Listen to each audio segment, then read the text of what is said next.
Bonjour, je m'appelle Jean-Yves Blay, je suis oncologue médical, directeur général du Centre Léon Bérard, un centre de lutte contre le cancer, et je suis également coordinateur du réseau de centres de référence des sarcomes NetSarc+.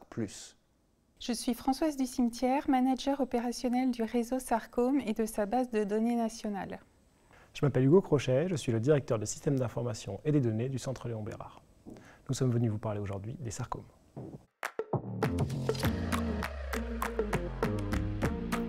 Un sarcome, c'est une tumeur rare, un cancer rare qui est très variable dans sa présentation, qui va toucher les tissus mous, les os, les viscères et qui va affecter en fait ce qu'on appelle les tissus d'emballage de l'organisme.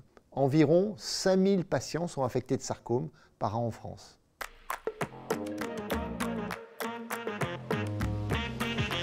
DeepSarc est un projet qui évalue l'impact sur la survie des traitements complémentaires à la chirurgie, c'est-à-dire la chimiothérapie et la radiothérapie, selon chaque profil de patient. Ce projet s'appuie sur ce qu'on appelle des données de vie réelle, par opposition aux données recueillies dans les essais cliniques. Les résultats de l'étude vont influencer les recommandations de prise en charge nationales et européennes et améliorer, on l'espère demain, la prise en charge et la survie des patients atteints de sarcome.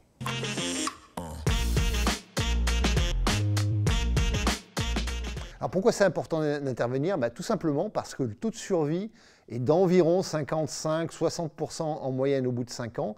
C'est trop peu. Et donc nous avons décidé de lancer le projet DeepSarc pour comprendre comment faire mieux.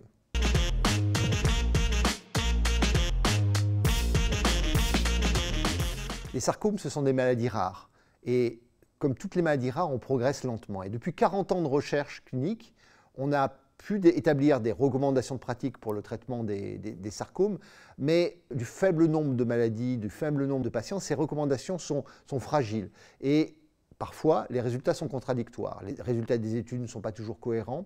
Donc le projet DeepSarc avait pour ambition, en utilisant des données en vraie vie sur un très grand nombre de patients français, d'identifier les stratégies les plus efficaces pour chaque patient individuellement et de manière collective, afin évidemment d'améliorer pour chacun les chances de survie.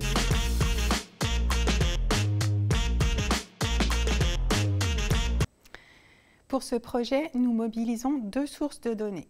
Premièrement, la base du réseau de référence des sarcomes qui comprend les données diagnostiques et cliniques de 34 000 patients atteints d'un sarcome et pris en charge dans des hôpitaux de toute la France. Et deuxièmement, les données du SNDS, c'est-à-dire les données de l'assurance maladie, qui contiennent des informations médico-administratives de plus de 3 millions de patients opérés pour un cancer et qui permettent de reconstruire les parcours de soins des patients. Ces 2 bases, NetSarc+ et SNDS, sont ensuite rapprochées, fusionnées, pour mieux comprendre le devenir des patients en fonction du type de sarcome. Et donc le projet consiste à utiliser une approche complémentaire de celle des essais cliniques pour mieux définir le traitement pour quel patient individuel. C'est une étude rétrospective, mais qui porte sur l'ensemble des sarcomes traités en France par chirurgie entre 2010 et 2017. Donc une approche unique.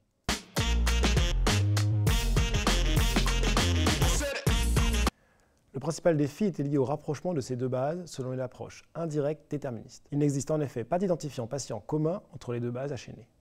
Tout repose donc sur l'utilisation conjointe de quelques variables non directement identifiantes. Par exemple, le sexe, l'année de naissance, la date de chirurgie.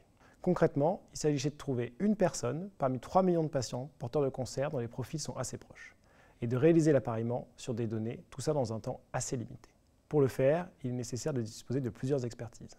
Il faut un outil performant de chaînage comme KuberLink de la société Kuber de Rennes qui avait été intégré pour notre projet dans la plateforme du Health Data Hub. Cet outil a été en capacité d'explorer la combinatoire de 34 000 x 3 millions, soit un peu plus de 100 milliards de possibilités, d'apparier un patient de la base NetSarc avec un seul patient du SNDS et ce, de manière univoque. Pour permettre de rapprocher les informations cliniques détaillées sur les patients et les données comptables prévues pour le remboursement des bénéficiaires, il faut également une connaissance approfondie des données de l'assurance maladie contenues dans le SNDS, ce qui permet d'identifier des variables de chaînage pertinentes. C'est l'expertise qu'apporte l'équipe Repère de l'Université de Rennes à ce projet.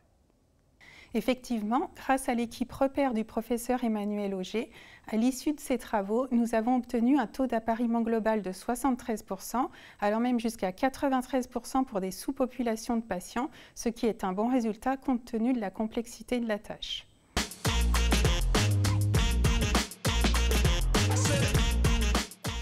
La mise à disposition de la plateforme technologique du Health Data Hub, avec des espaces de travail sécurisés et dédiés pour la préparation des données, leur appariement, les analyses statistiques, et puis aussi le travail collaboratif ininterrompu entre les différentes équipes du projet, les centres de lutte contre le cancer de Lyon, de Bordeaux, les équipes Repère et Cuber de Rennes, et puis l'équipe du Health Data Hub.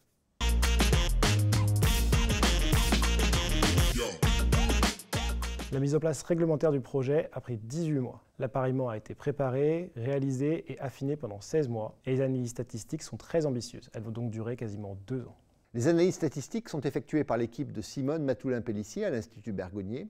Et les résultats, qui sont donc menés sur une première population de 11 000 patients adultes, porteurs d'un sarcome des tissus mous, opérés, montrent que l'administration d'une chimiothérapie avant ou après la chirurgie n'est pas constamment associée à un gain en survie. Et ces observations sont très importantes parce qu'elles sont en décalage avec certaines études et nous montrent que les recommandations de pratique françaises, européennes et internationales doivent être modifiées.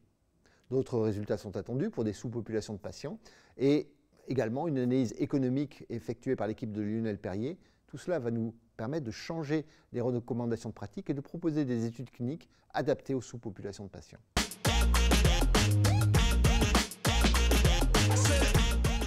Oui, je suis convaincu que ce projet, ce travail va servir d'autres projets, des projets pilotes, d'études de base de données, bien entendu des études prospectives, mais en fait il a surtout pour vocation d'en engendrer de nouveaux autres à travers les rapports d'analyse, de chaînage, d'analyse statistique qui vont être partagés avec le Health Data Hub. Et nous sommes convaincus en fait, que la base de données chaînée pourra rejoindre le catalogue du HDH et servir ceux qui veulent faire avancer la recherche sur les sarcomes dans notre pays, dans les pays européens, au niveau global, et c'est vraiment notre ambition également à travers ce projet.